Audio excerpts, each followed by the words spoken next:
Today, we are very excited to introduce ELGL to Janine Smith. Janine is going to talk to us about implicit bias and how our unconscious behaviors, attitudes, and thoughts can affect our local government hiring and management practices. This will be an interactive webinar, as you have already experienced, with the opportunity for you to comment using the chat box on the left-hand side of your screen.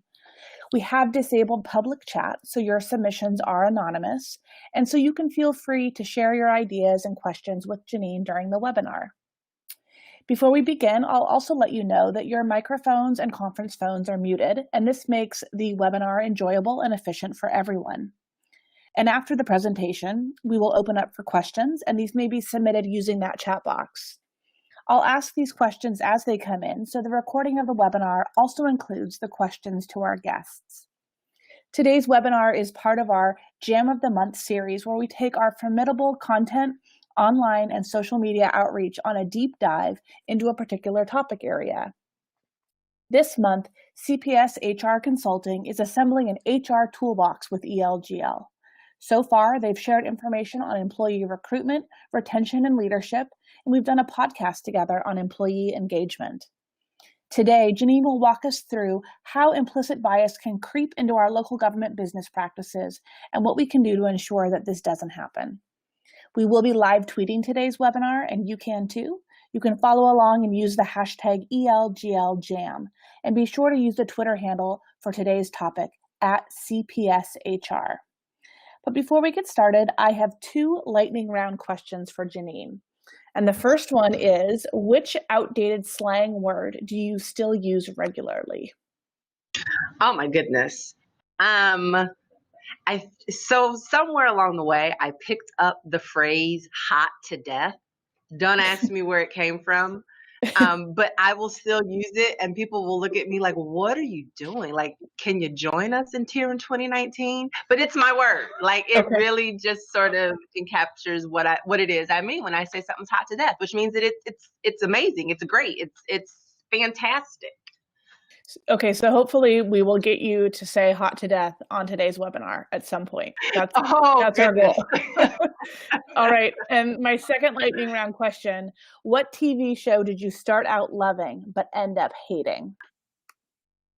You know, well, I can't say necessarily hate. Hate's a very strong word, but I will say The Big Bang Theory. Like, for me, I started off watching it, I was DVRing it, had to see it, and now I'm like, okay, everybody's married, people are having kids.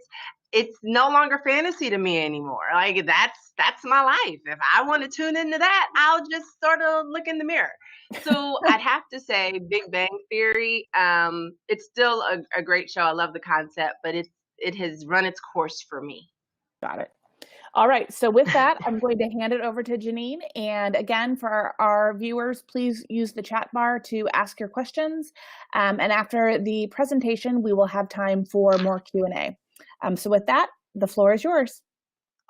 Very cool. Thank you so much for giving me the opportunity to be here. I'm going to jump right into the slides. So give me a second while I turn off my webcam so as not to distract from the presentation. And we'll go ahead and get started. So I want to start off by telling you a story. So a few years ago, I was a workforce development director for an organization. And as a part of that role, I was responsible for working with our senior level leadership around the recruiting process and bringing talent into the organization. So one day we were interviewing for a QA manager, a quality assurance manager, and we bring the gentleman. We'd seen his resume. He was great on his resume. So we brought the gentleman in, and I was in the room with two other people. And so I want to describe for you the person that walked into the room. So he was a tall man, probably somewhere close to 6 feet, if not a little over. He was physically fit, so he was very slender. He had his slacks were pressed. His shirt was wrinkle-free, and he was just very well dressed. His haircut is what we would refer to as high and tight, or a fade, as it were. And when he came in and sat down in the room, he had great posture. So he's sitting very straight up, and he's folded his hands in front of him. And as we talked to him, he would answer our questions very succinctly. He would tell us everything that we needed to know, but there was no additional color. There was no added sort of conversation around any of the additional details. And so for the most part, he interviewed very well. He answered all of our questions to our satisfaction. We get back from the interview, and I'm sitting with the team, and we're talking, and one of the people in our triad speaks up and says, you know, he's a former Marine, and he used to be a drill sergeant. And I'm afraid how that's going to show up with our team. I'm afraid that, you know, he will come into our team and he'll destroy the morale because of his past performance as a drill sergeant. Now, mind you, he was coming to us from a retail environment. So he was not coming to us directly out of the military. So look at his resume, and his experience as a drill sergeant was probably about 10 years ago. And so they're having this conversation, and as I'm observing, I can see the group talking themselves out of this candidate. He's not the right fit. His personality and attitude are not going to mesh well with the team we have today. So in a very sort of radical move for this particular organization, I said, well, why don't you ask him about it? So I kind of got a very quizzical look. And they did. They brought him in, and they shared their concerns with him. And when they shared with him what their concerns were, he laughed. I mean, his posture relaxed, head back, laughing. And we had not seen this kind of relaxation in him at any point in the process. And he says to us, there's no way that I could bring that kind of energy, the energy that it took to be a drill sergeant. There's no way that I could get up that kind of energy today. And so with that began the conversation that led us to understanding that who we assumed him to be, the bias that we were sort of giving into, was just that. It was our bias. It was our perception. It was our stereotype, and it was not fact. That is an instance of implicit bias in the workplace. And so in the end, we hired this gentleman. He turned out to be one of the best quality assurance managers the organization had ever seen. And while I am not currently at that organization, I have seen some folks in passing over the last few years, and I understand that he is still there and he's still doing an amazing job. And so my purpose today is to talk about that kind of thing, to talk about implicit bias. And so our conversation is going to begin the learning to create real change. Unconscious bias is a social justice issue. And this is an issue that gives birth to all kinds of isms, racism, sexism, that kind of thing, in our society. And so without understanding where it comes from, we'll never be able to do anything about it. And so with that, let's get started. So I want to preface my conversations with, we go out in the world every day and make decisions about what is safe or not, what's appropriate or not, so on and so forth. This automatic decision making, it is a known concept. It has been studied by many psychologists. It's even been studied by neuroscientists. And so psychologist Joseph Ledoux has suggested is that it's an unconscious danger detector, and it determines whether or not something or someone is safe before we can even begin to consciously make a determination. And so think about this. It's a good thing that we had it, because our descendants needed to know that that saber-toothed tiger was dangerous, and that saber-toothed tiger was going to eat me if I didn't do something to defend myself. So that's a little bit about where this bias comes from. That's also an indication of how far back this bias thing goes. So in terms of our learning objectives today, we're going to define unconscious or implicit bias.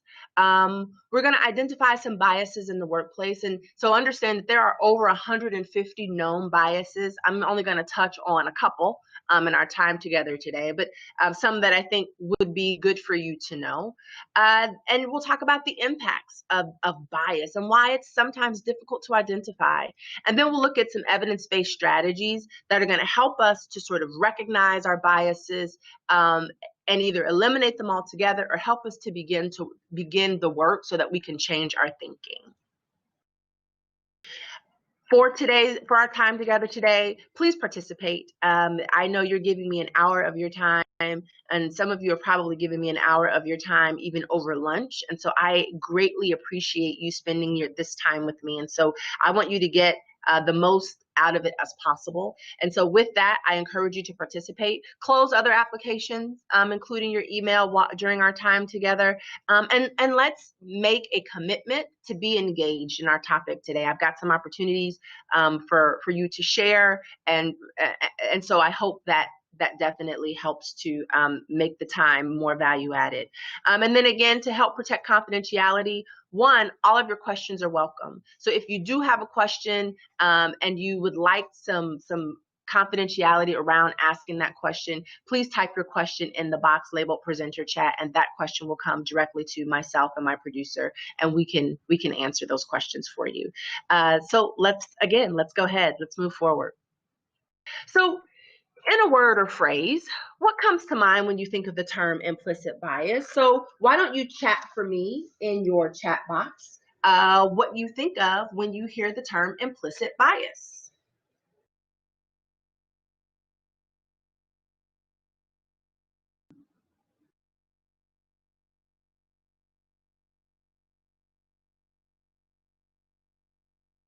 So we've got some stuff rolling in.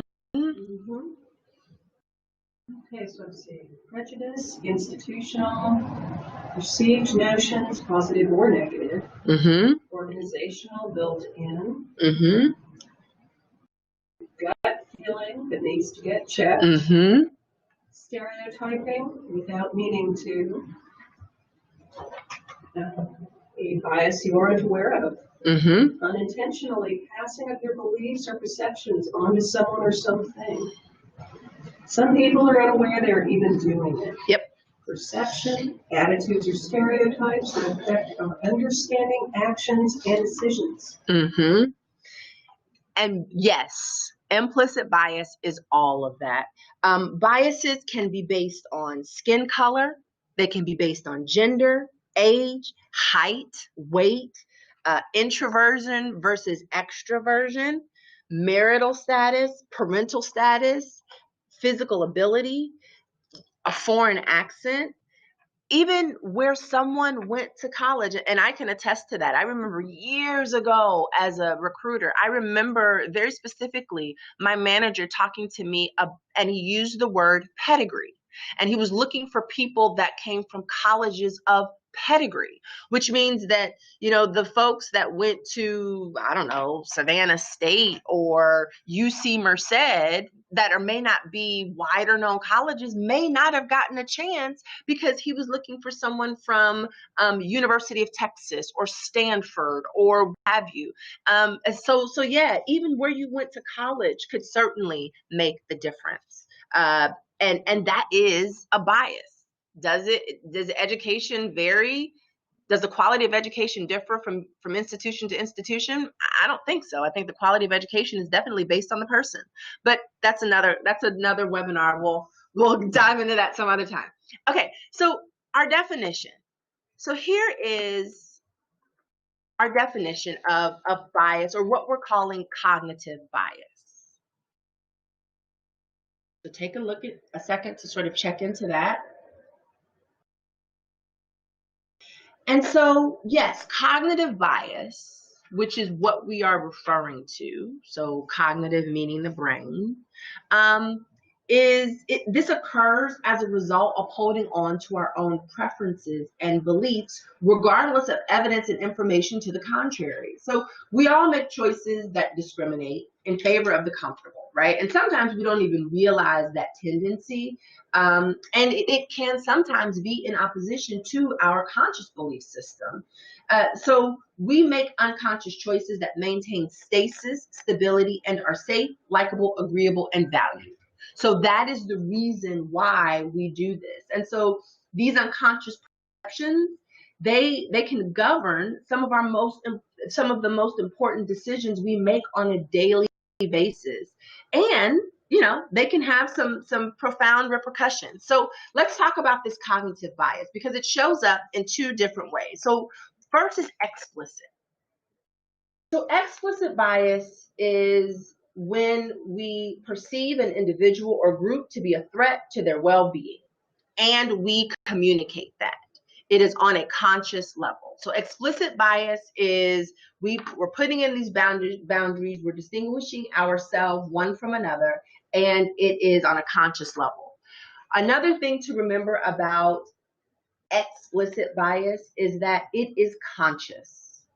It is conscious. And so this is where you tend to see validity being added to the bias. So when people perceive that their biases are valid, they're more likely to justify the unfair treatment or even the violence. So this is the treatment that can cause, both of the types of biases can cause long-term effect, but certainly that explicit bias, because we're conscious of it and people are actively doing things to demonstrate that bias. So this is explicit bias.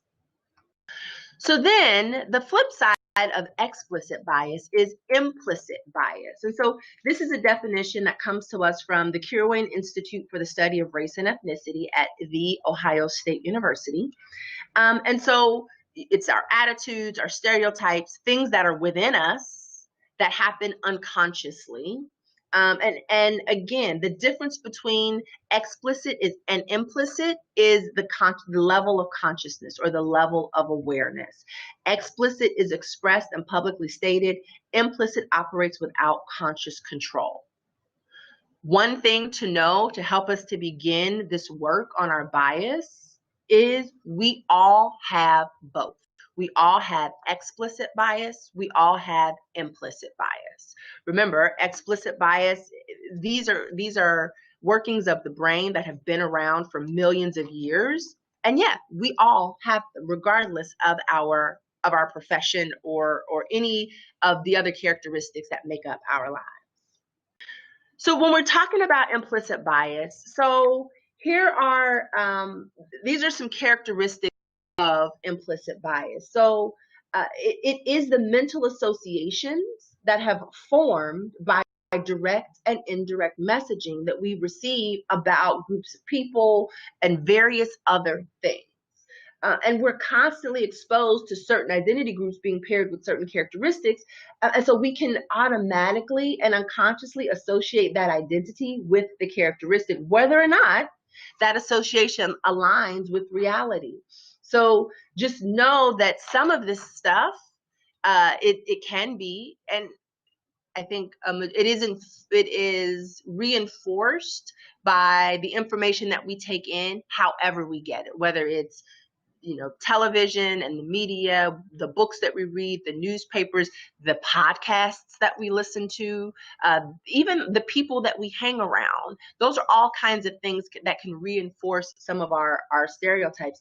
And when it comes to implicit bias, although we do talk about implicit bias oftentimes from some of the negative effects of implicit bias, we do have positive and negative biases that are typically implicit.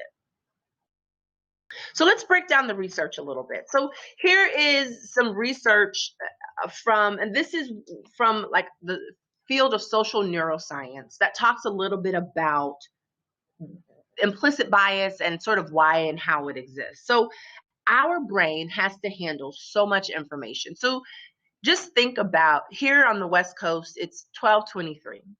So think about all of the decisions that you have had to make between the time you got up in the morning and now.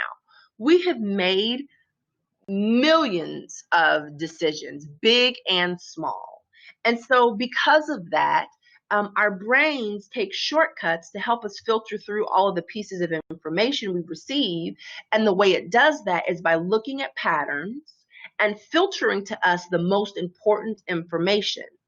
So the shortcuts that our brains create for us are based on patterns resulting from everything that we've been exposed to throughout our lives. So the coffee cup that you pick up in the morning, you know that there's probably one that's your favorite, that you're always going to grab more often than another. That is that your brain sort of using patterns to help you decision make a lot faster.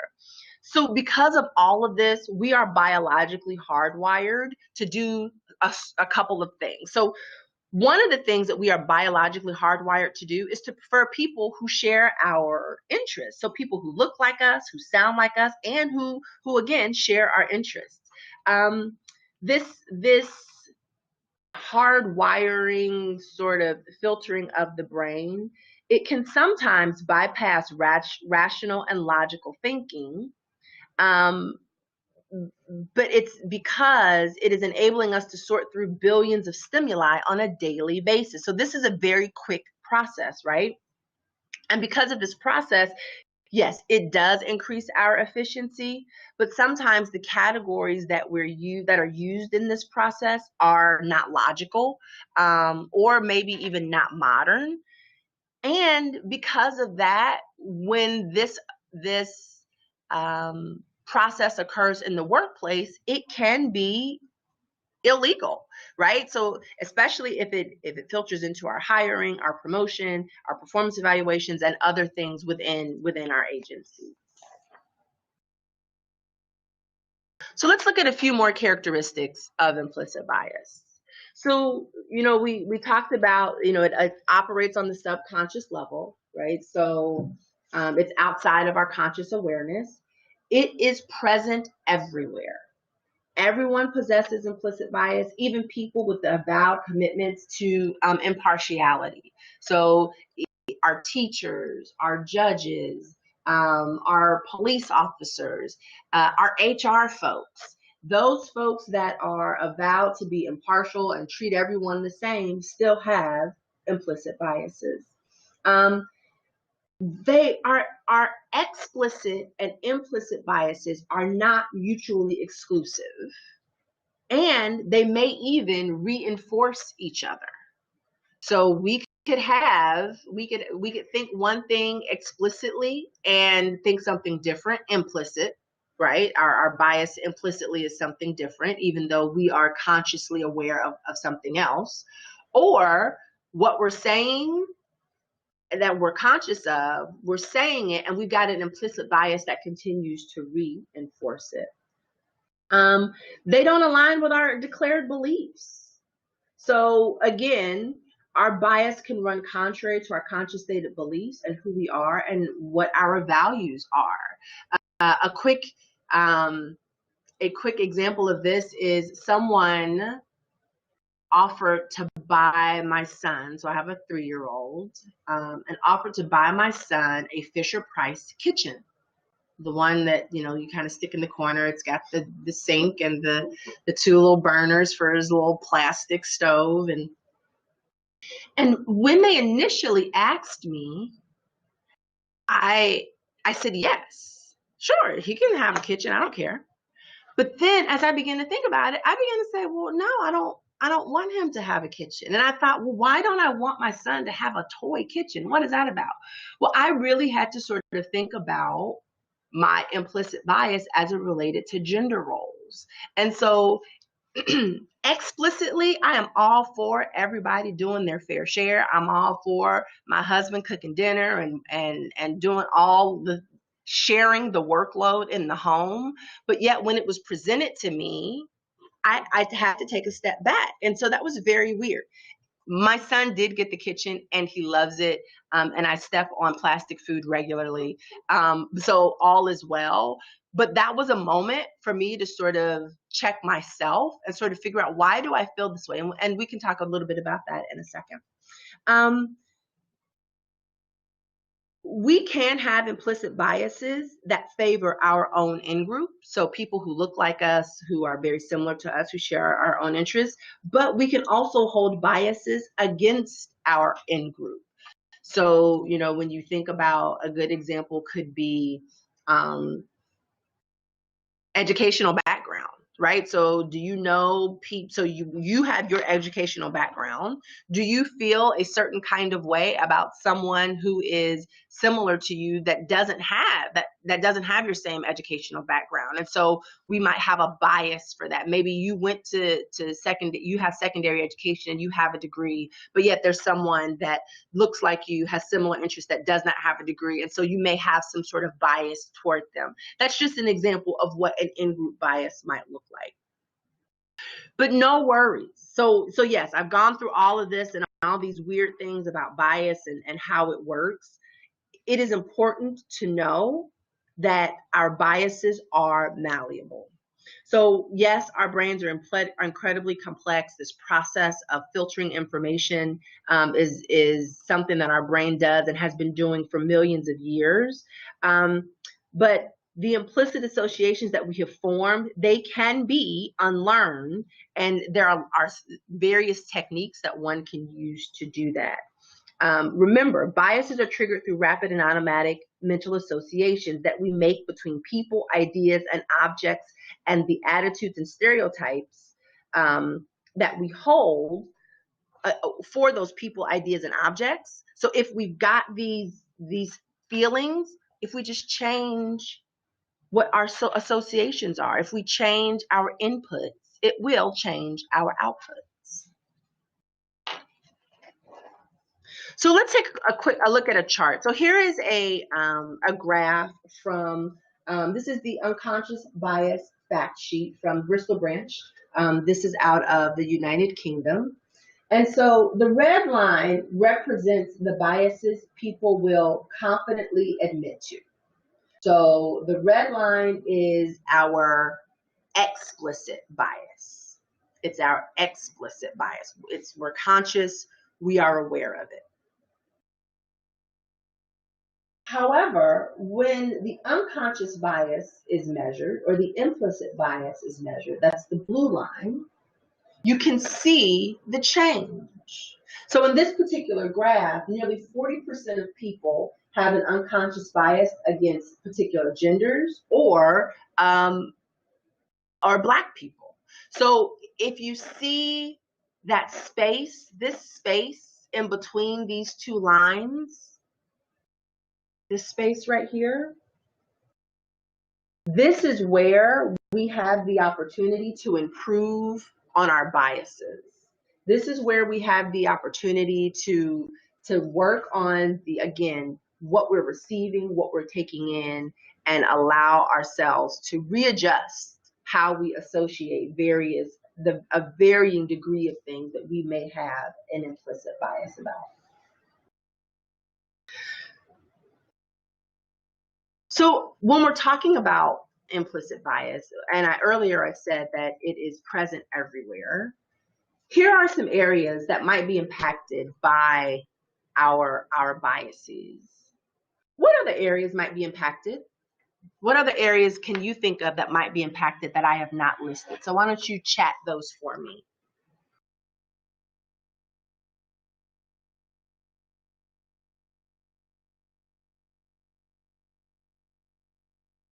Okay, keep those answers coming in.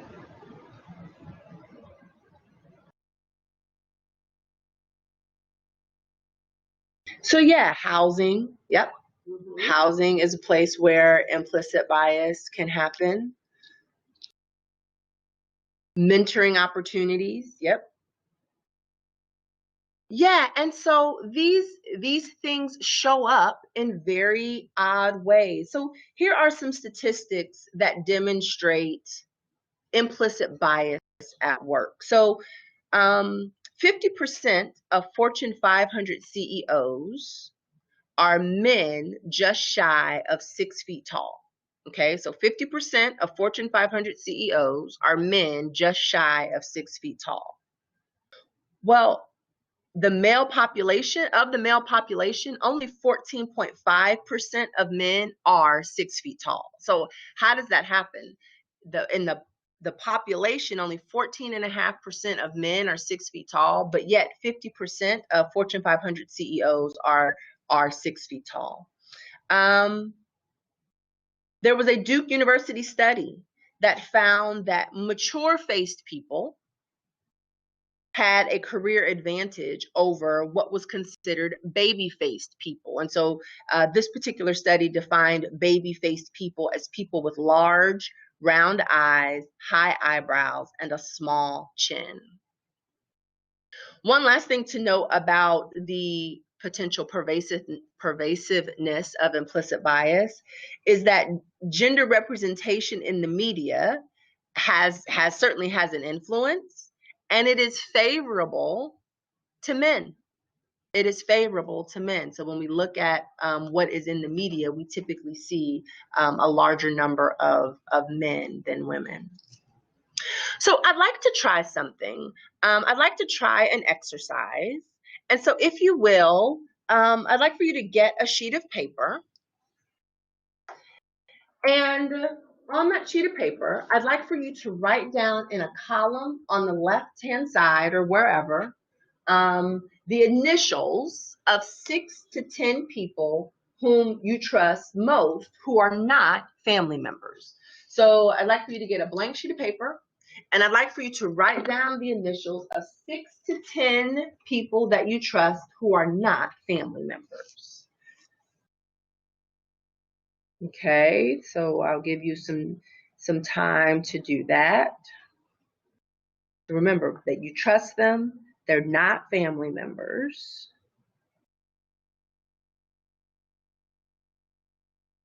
Okay. And so now what I'm going to do is I'm going to read out some dimensions of diversity. And as I read out the dimensions of diversity, I would like for you to place a tick mark or a check beside those members of your trusted circle who are similar in that dimension to you. So, for example,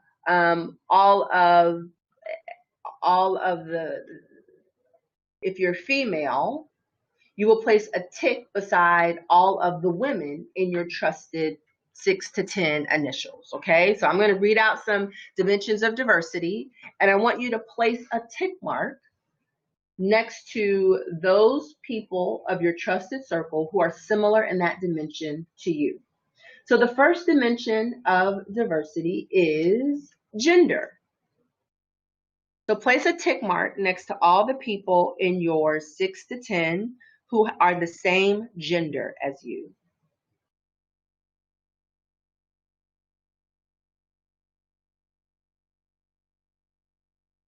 All right. The next one is native language.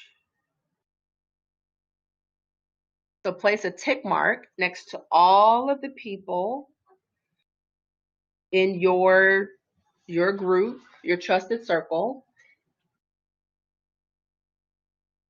that speak the same native language as you. And then age. So put your tick mark next to all those people who are the same age as you. I'd say plus or minus 5 years. Let's do age plus or minus 5 years.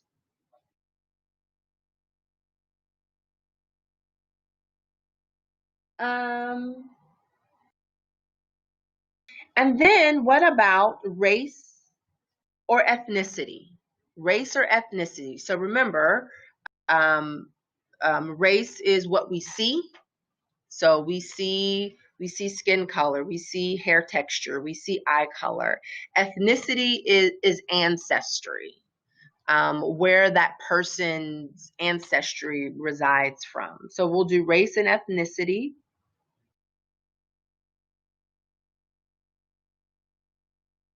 Okay. And then lastly,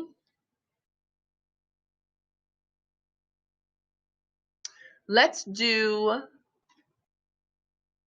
educational background. And so by educational background, we'll say, you know, schooling after high school versus no.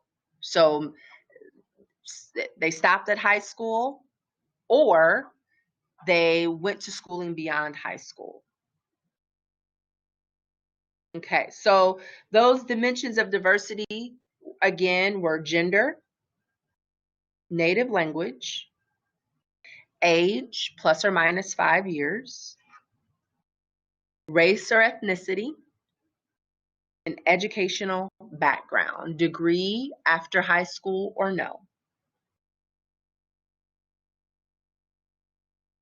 All right, I'll give you a second.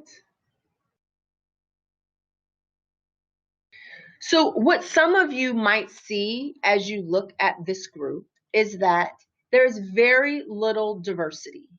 There's very little diversity in this group. And this represents our tendency or our preference for people like ourselves, and is called affinity or in-group bias. And so this shows that in general, we extend our greater trust, positive regard, cooperation, and empathy to in-group members compared with out-group members. And so I think that this, and obviously we're all going to vary, depending on your, remember, because implicit biases is about experiences and patterns, right? So it's all going to vary, but generally the research demonstrates that our trusted circle has very little diversity. And so if this is how it manifests sort of in our personal life, it may also manifest this way when we are at work as well. So for example, we're more likely to withhold praise or rewards from people that are not, who don't look like us, who don't share our same interests, that we don't necessarily connect with, that aren't like us. So what are the implications for this in the workplace? If this affinity bias says that we tend to favor people in our in-group over people that are not in our in-group, how does affinity bias affect us in the workplace? What are the implications of affinity bias in the workplace? So why don't you chat your answers for me in your chat box. What are the implications of affinity bias in the workplace? Affinity for people who look like us, who are in our same in-group.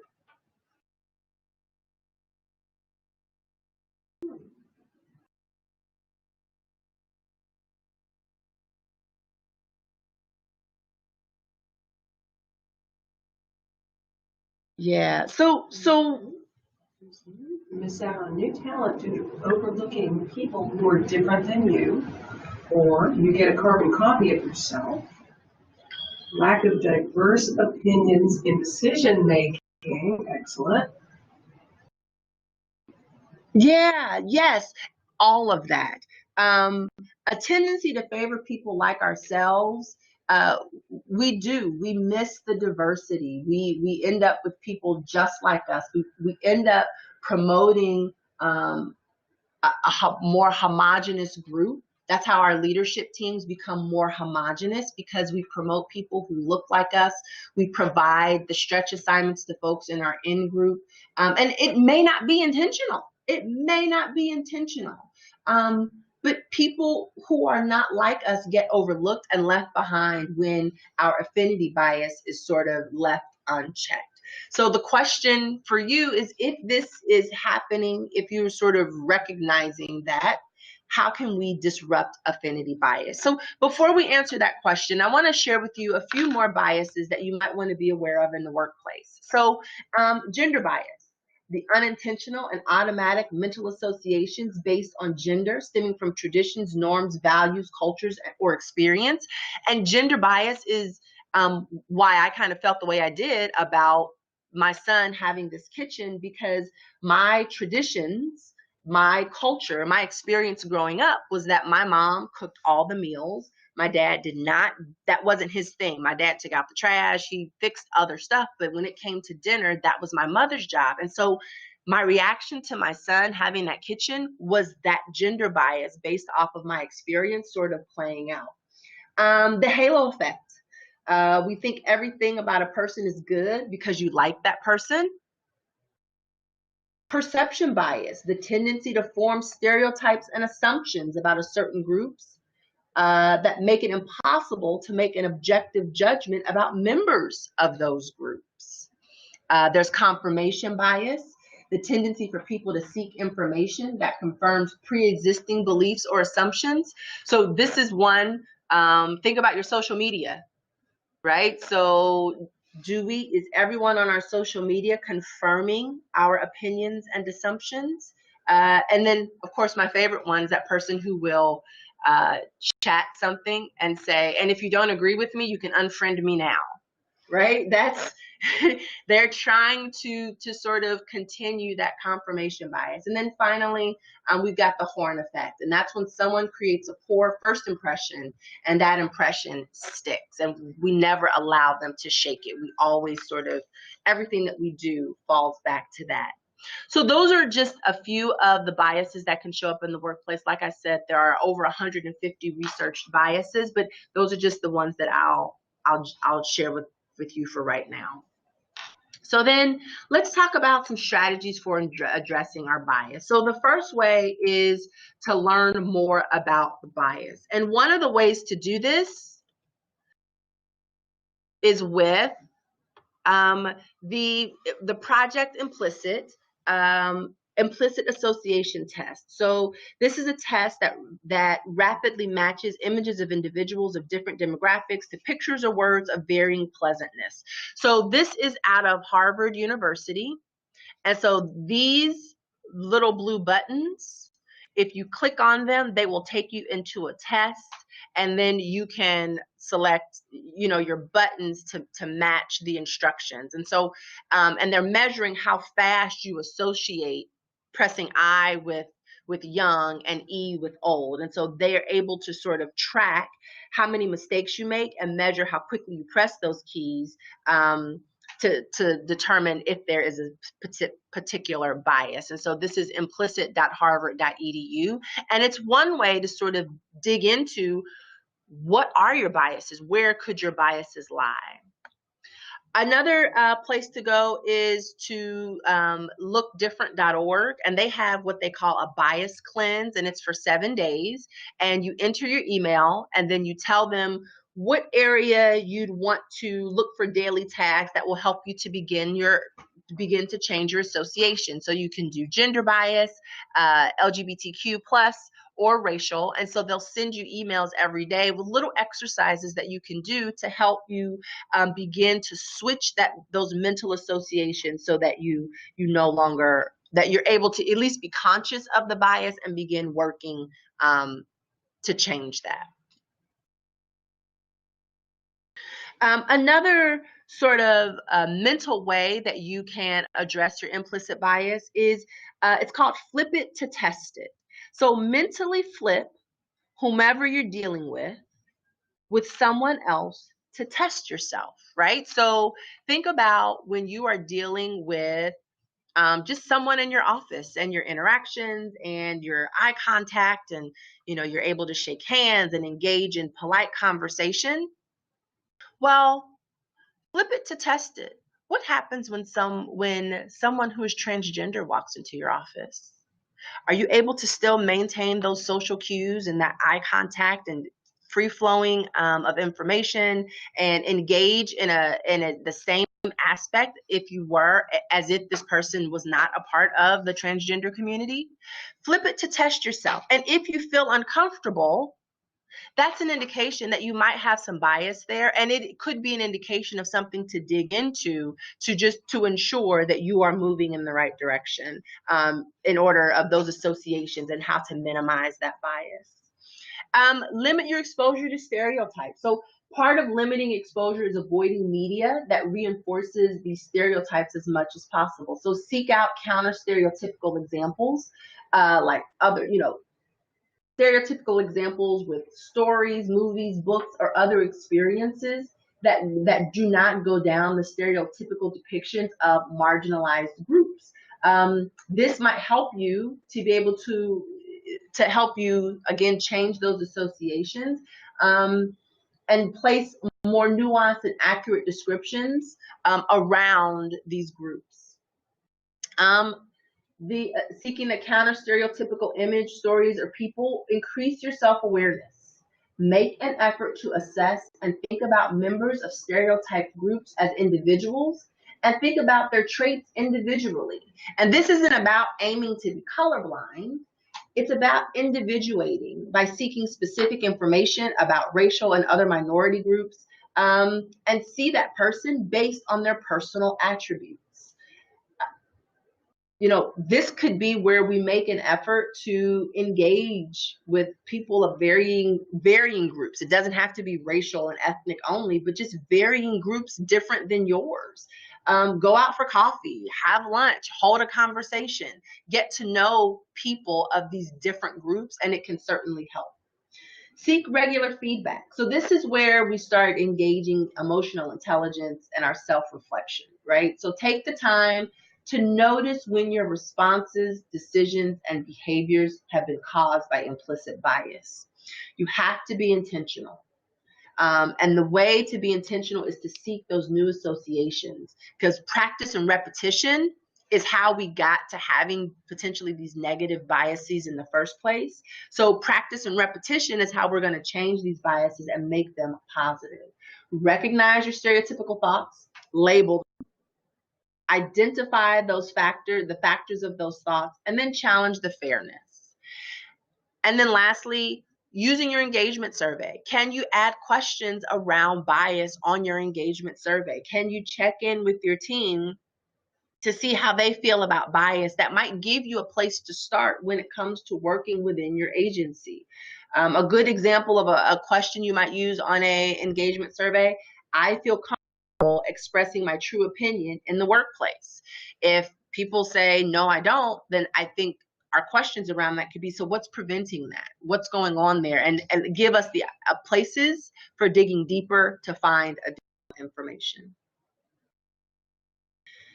So with that is the information I have regarding implicit bias. So what can you do to immediately get started? So as you go back to your office, your desk, here in a second, what can you do right now to immediately get started? Why don't you chat some answers for me in the chat box? In the meantime, we did have a question come in. Sure. Asking, are there instances in the workplace where it is okay to have or express a bias? So be thinking about that. Sure. And let's see, be mindful and present about what I say to others. Mm-hmm. Good way to get immediately started. Ask yourself if you feel comfortable talking to people who are different than you.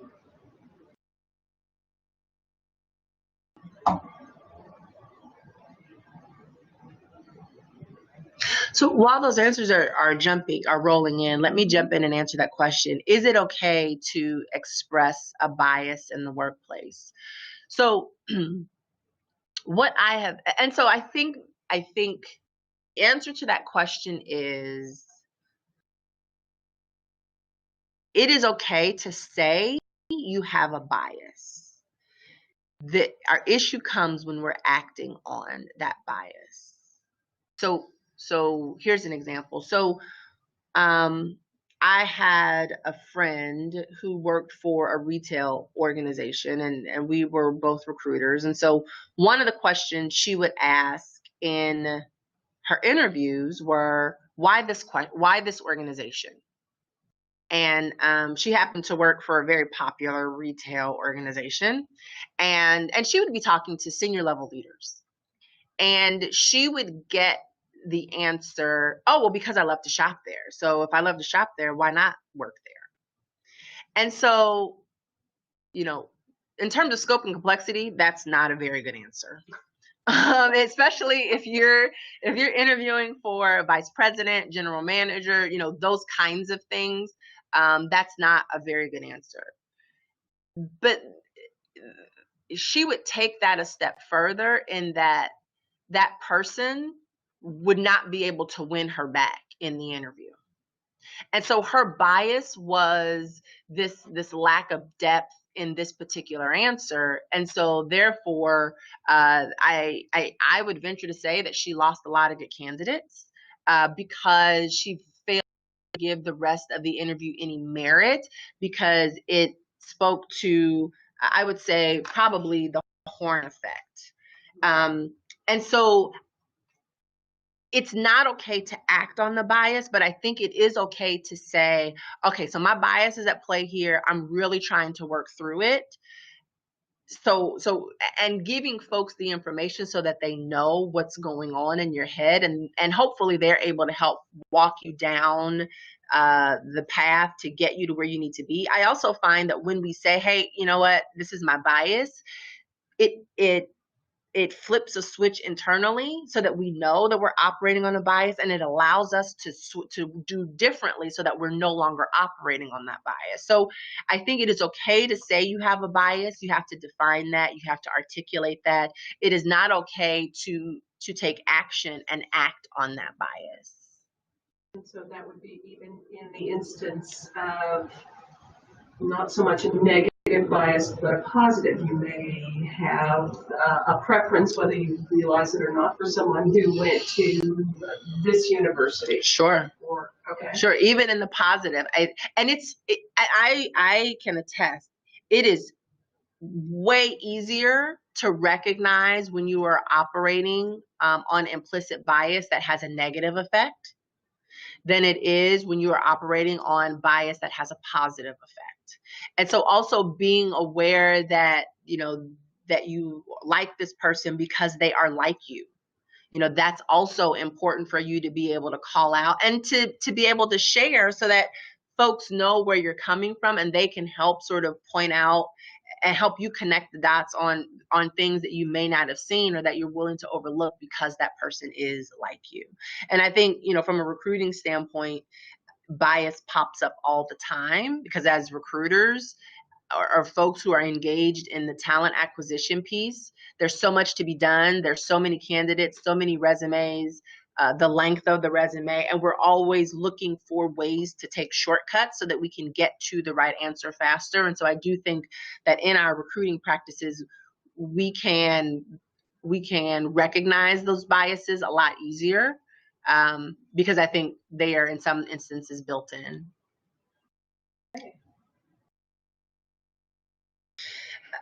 So another question is referring to when I talked about, you know, not aiming to be colorblind. Why isn't colorblindness a good strategy? And so I had mentioned colorblindness as not being a good strategy in terms of when we're talking about seeking counter stereotypical images. Well, we are the sum total of our experiences. And so race and ethnicity play a huge role in who I am as an individual. And so race is something that we see in each other first. When someone walks in, that's what we see. And so I think it's important to include that, but to also give it the appropriate amount of weight, because there are going to be folks in your organizations whose biases are the way they are due to experiences they have had as a result of their race and ethnicity. And so I think it's important to include that, but also putting the appropriate amount of weight on it as we move forward in terms of getting to know folks and finding out who they are.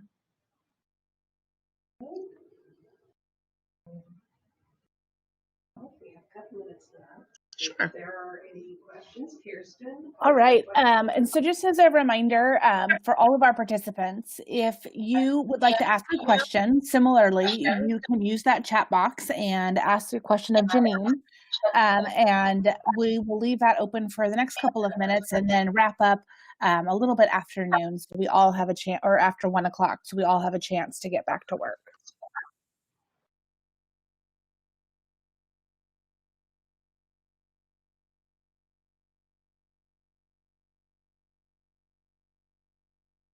And as a reminder, we have recorded today's webinar, and so if you have enjoyed it as much as I have, you will be able to access it and share it with your colleagues and coworkers using the ELGL webinar library, hopefully later today or tomorrow morning. So you can share this webinar and the exercises, as well as the slide deck that Janine has shared with us today. So at this point, oh, it looks like we do have a question coming in, and it says, how do you combat bias of the who you know network? And is this even a bias or just good networking? And then the commenter says, I think this is prevalent in business, local government, and can leave introverts out of the group. So I think one of the ways that you might be able to combat it, and I'm not sure who you know is the bias. I think it's the introversion extroversion that could be the bias, because that second part says it can leave extroverts out of the group. You know, recognizing that there is someone who is an extrovert and introducing them, bringing them into the conversation, and not leaving them out, right? Because an introvert may not engage in the conversation, but if we're as an extrovert, if we're having conversation, we can sometimes go on and on and on and on and on and not even realize what's sort of going on around us. So as an extrovert, being cognizant of the fact that you might be around people who won't engage on their own, or who might have a harder time engaging on their own, and taking the network to them. Getting them involved, bringing them into the conversation, recognizing that they are not in the room, that, you know, if you've started up a water cooler conversation and it becomes really important and, you know, Susan needs to be there, but you know that she may not engage on her own, get her engaged, stop, go get her, whatever that might look like. But I think that would be about bringing that person into the conversation. And then, you know, maybe as a follow-up, sharing with them sort of what you were thinking and what you did, so that they know that you recognize this as a trait in them, yet you value it and you want to make sure that they don't miss out, because it could be a trait that may be overlooked in terms of when it comes to leadership. So I think that would be a good way to get folks involved, especially if it's a who you know kind of thing, so that, and ensuring that they've got access.